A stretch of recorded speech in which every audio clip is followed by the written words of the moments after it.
ఇంకొక విచిత్రమైన వ్యవహారం ఇవాళ తెలంగాణలో చూస్తున్నాం. కేసీఆర్ గారు ఉన్నప్పుడు ఏ విధంగా కూడా ఇట్లాంటి ఇవన్నీ పెట్టొద్దని చెప్పేవారు కేసీఆర్ గారు. అసలే ప్రజలు పేదలు, అదేవిధంగా వాళ్ళు ఇప్పుడిప్పుడే పైకి వస్తున్నారు. వాళ్ళకి ఇన్ని రెస్ట్రిక్షన్స్ పెడితే వాళ్ళు ఈ టెండర్లలో పార్టిసిపేట్ చేయలేరు అని చెప్పి ఎక్కడ వీలైతే అక్కడ రిలాక్స్ చేసి వాళ్ళందరినీ కూడా పార్టిసిపేట్ చేసి మీరు టెక్నికల్ బిడ్లో వాళ్ళ క్వాలిటీ చూడండి, వాళ్ళకు కావాలంటే ఇంకా ముందరనే టెండర్కి పిలిపించి దాని తర్వాత వాళ్ళకి ఎక్స్టెన్షన్ ఇవ్వండి అని కేసీఆర్ గారు చెప్తే, ఈరోజు రేవంత్ రెడ్డి గారు ఏం చేసిందంటే ఎంట్రీ ఫీ పెట్టారు. విచిత్రం. ఒక సినిమాకు పోతే టికెట్ ఎట్లా అవసరమో,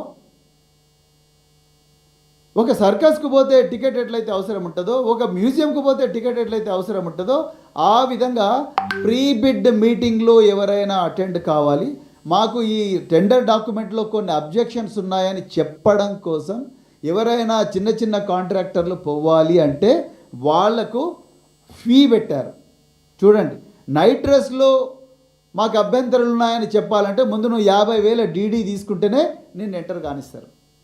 ఇదేందంటే నాకు విచిత్రంగా ఉంది. ప్రభుత్వం మీకు ఓట్లేసి మీకు పన్నులు కట్టి మిమ్మల్ని అందరినీ కూడా ఆ గొప్ప సెక్రటరియట్లో కూర్చోబెట్టి మీకు 3,90,000 రూపాయల జీతం ఇచ్చి రేవంత్ రెడ్డి గారు, ఎందుకంటే మీ శాఖనే రిలీజ్ చేసింది ఇవన్నీ, మీ మంత్రులు వీళ్ళందరూ కూడా రిలీజ్ చేసి, ఇగో వీళ్ళకు మీ దగ్గర దీంట్లో అబ్జెక్షన్స్ ఉన్నాయి బాబు, ఇందులో తప్పు ఉన్నాయి, ఇవి కాదు, కొంచెం రిలాక్స్ చేయండి, అన్ని వర్గాలకు న్యాయం చేయండి, ఎస్సీలకు న్యాయం చేయండి, ఎస్టీలకు న్యాయం చేయండి, బీసీలకు న్యాయం చేయండి అని చెప్పడానికి కూడా 50,000 రూపాయల డీడీ కట్టాలంట, 25,000 రూపాయల డీడీ కట్టాలంట.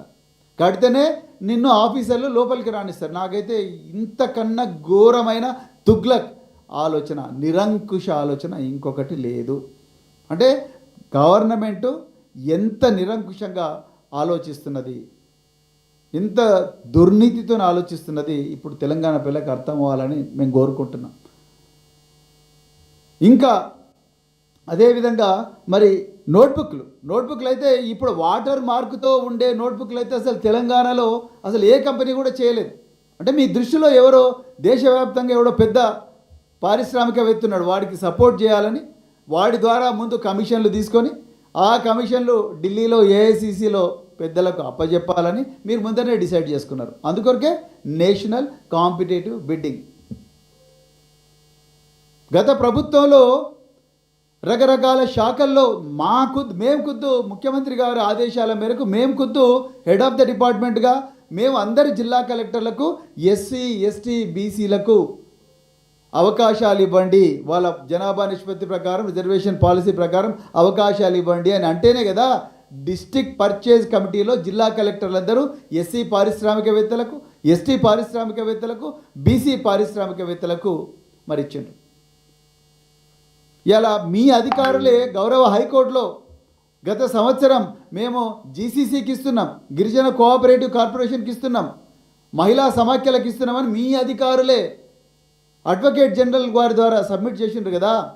మరి ఈ డాక్యుమెంట్లో ఎందుకో జీసీసీ గురించి లేదు, ఈ డాక్యుమెంట్లో ఎందుకు మహిళా సమాఖ్యల గురించి లేదు, ఈ డాక్యుమెంట్లో ఎందుకు ఎస్సీ కార్పొరేషన్ గురించి లేదు, ఈ డాక్యుమెంట్లో ఎందుకు బీసీ కార్పొరేషన్ గురించి లేదు, ఎందుకు మైనారిటీ కార్పొరేషన్ గురించి లేదు?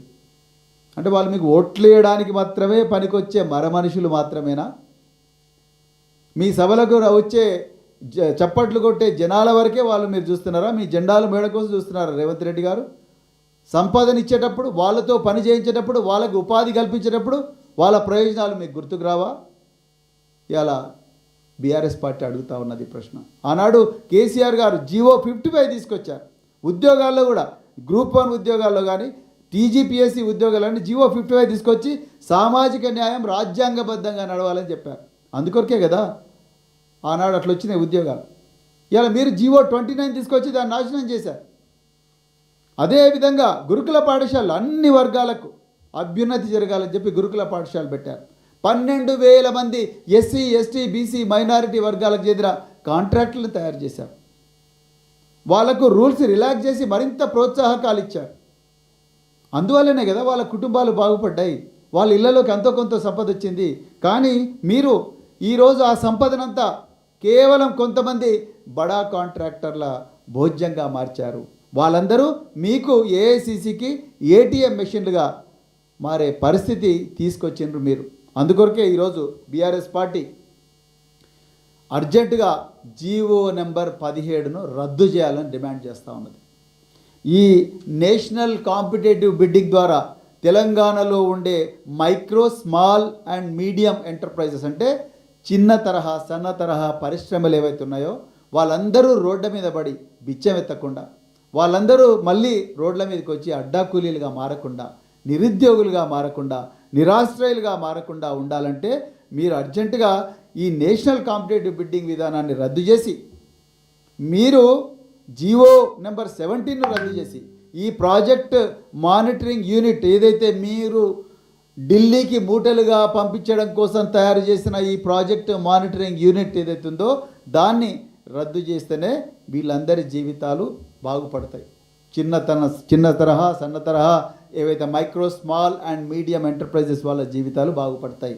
అదేవిధంగా ఎస్సీ, ఎస్టీ, బీసీ మైనారిటీలు ఎవరైతే ఎన్ని రోజులని మేము ఈ కూలి కైకీలు చేసుకొని బతకాలి, ఎన్ని రోజులని నిరుద్యోగులుగా బతకాలి, ఎన్ని రోజులని ప్రభుత్వ ఉద్యోగాల కోసం చూడాలి, మేము కూడా మా కాళ్ళ మీద మేము నిలబడతాము అని చెప్పి ఎవరైతే అనుకుంటున్నారో వాళ్ళందరికీ కూడా మీరు అవకాశాలు ఇవ్వాలంటే ఈ జీవో 17 అర్జెంటుగా రద్దు చేయాలి.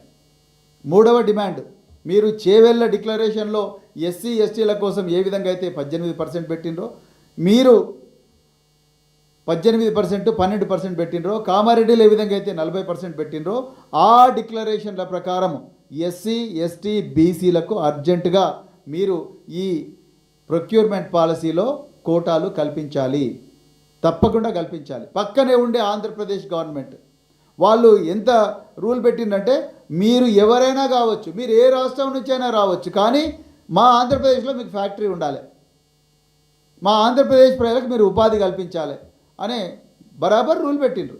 మాకు ఆంధ్రప్రదేశ్ ప్రయోజనాలే ముఖ్యం అంటున్నారు, మీరేమో మా ఏఐసిసి ప్రయోజనాలే ముఖ్యం అంటున్నారు. మీరు మా కాంగ్రెస్ ప్రయోజనాలే, మాకు మీరు ఎక్కడైనా చావండి, మీరు ఎస్సీలు ఎక్కడైనా చావండి, బీసీలు ఎక్కడైనా చావండి, మైనార్టీలు ఎక్కడైనా చావండి, ఎస్టీలు ఎక్కడైనా చావండి, మాకు మాత్రం మా కాంగ్రెస్ పార్టీకి ఏటీఎం లాగా డబ్బులు వస్తే చాలు అని మీరు అనుకుంటున్నారు. మీ కాంగ్రెస్ పార్టీ రూలింగ్లో కర్ణాటకలో ఉన్నది. కర్ణాటకలో ప్రొక్యూర్మెంట్ పాలసీలో 18% ఎస్సీలకు ఇస్తున్నారు. మరి ఇక్కడ మీరు ఎందుకు ఇస్తలేరు? అక్కడొక రూలు, ఇక్కడొక రూలు ఎట్లుంటుంది రేవంత్ రెడ్డి గారు? మొన్న మీరు పోయి మేము కేరళలో మీరు ఎలక్షన్ల ప్రచారంలో పోయి మేము అద్భుతంగా మరి సామాజిక న్యాయం ఇక్కడ చేస్తున్నాం, 6 గ్యారంటీలు అమలు చేస్తున్నాం, ధర్మం 4 పాదాల పాటు నడుస్తున్నది, మీ దగ్గర నడుస్తలేరు కదా, మరి ఇక్కడ ఏం చూపించండి మీరు చూద్దాం. చేవెళ్ళ డిక్లరేషన్ ఎందుకు చేస్తలేరు? అదేవిధంగా మరి కామారెడ్డి డిక్లరేషన్ ఎందుకు ఇంప్లిమెంట్ అవుతలేదు? అందుకొరకే మేము ఇవాళ అర్జెంటుగా డిమాండ్ చేస్తున్నాం. ఏప్రిల్ 14 నాడు, రాబోయే ఏప్రిల్ 14 నాడు డాక్టర్ బిఆర్ అంబేద్కర్ గారి జన్మదినం ఉన్నది.